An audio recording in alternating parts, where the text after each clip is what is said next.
क्या नेहा के साथ जो भी कुछ हुआ उसके लिए मैं जिम्मेदार था? पूरी कहानी सुनकर कमेंट बॉक्स में अपना जवाब जरूर दें।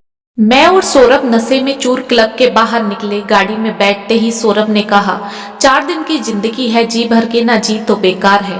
बोलकर सौरभ ने गाड़ी होटल अनमोल की तरफ मोड़ दी। मैंने उससे घर जाने के लिए बोला, पर उसके सर तो जिंदगी जीने का भूत सवार था। मैंने पूछा सौरभ से, तू करेगा क्या वहां जाकर? शहर का सबसे बदनाम होटल है वो तो, जिस्म की मंडी लगती है वहां, किसी ने देख लिया तो बिन बात के बदनाम हो जाएंगे।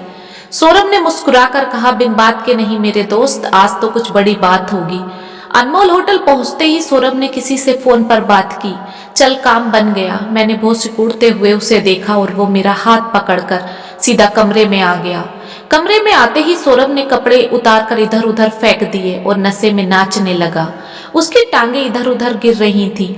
मैंने उसे लेटने को बोला, मगर उसे तो जाने आज क्या मिल गया था। तभी कमरे की डोरबेल बजी। मैंने दरवाजा खोला तो सामने एक आदमी एक लड़की के साथ खड़ा था। सौरभ ने मुझे साइड किया। इतना टाइम क्यों लगा दिया? सर, आपको जैसी लड़की चाहिए थी ढूंढने में थोड़ा टाइम लग गया। 17-18 साल की सांवली सी लड़की बेहद सादे कपड़ों में डरी सहमी सी खड़ी थी। सौरभ उस लड़की को कमरे में लेकर आ गया। अंकित, तू 1 घंटे होटल में घूम ले, तेरा नंबर मेरे बाद है। मैं कमरे के बाहर आ गया, लेकिन उस मासूम सी लड़की के बारे में सोचता रहा। शायद यह उसका पहली बार था। डर के मारे कांप रही थी वो। 1 घंटे बाद मैंने कमरे का दरवाजा खटखटाया। लड़की ने दरवाजा खोला। साहब, आपके दोस्त ने जिस काम के पैसे दिए थे वो कुछ भी नहीं कर रहे, बिस्तर पर लेटते ही सो गए। इन्हें उठा दीजिए, मुझे घर जल्दी जाना है। मैंने एक नजर सौरभ पर मारी। वो नशे में बेहोश था। तुम चली जाओ, वो अब नहीं उठेगा। लेकिन साहब, मैं पैसे वापस नहीं कर सकती। कोई बात नहीं, तुम पैसे ले जाओ, मैंने उस लड़की से बोला। नहीं नहीं साहब, आपसे पैसे लिए हैं, ऐसे तो नहीं जाऊंगी, आप ही कर लीजिए। बोलकर वो लड़की कपड़े उतारने लगी। ना चाहते हुए भी मैं अपने आप को रोक नहीं पाया और 10 मिनट बाद मैं पूरी तरह थक चुका था। वो लड़की बहुत जल्दी से कपड़े पहनकर जाने लगी। नाम क्या है तुम्हारा? मैंने लड़की से पूछा। जी नेहा, कहकर वो लड़की तेजी से होटल के कमरे के बाहर चली गई। मैं सौरभ को लेकर घर आ गया।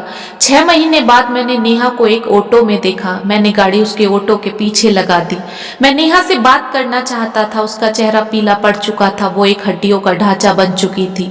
अपने दुपट्टे से कुछ छिपा रही थी। इतने में कुछ समझ आया। नेहा तेजी से एक गंदी बस्ती की तरफ चल पड़ी। मैंने नेहा का हाथ पकड़ लिया। मेरी बात तो सुनो, तुमने अपनी क्या हालत बना ली है?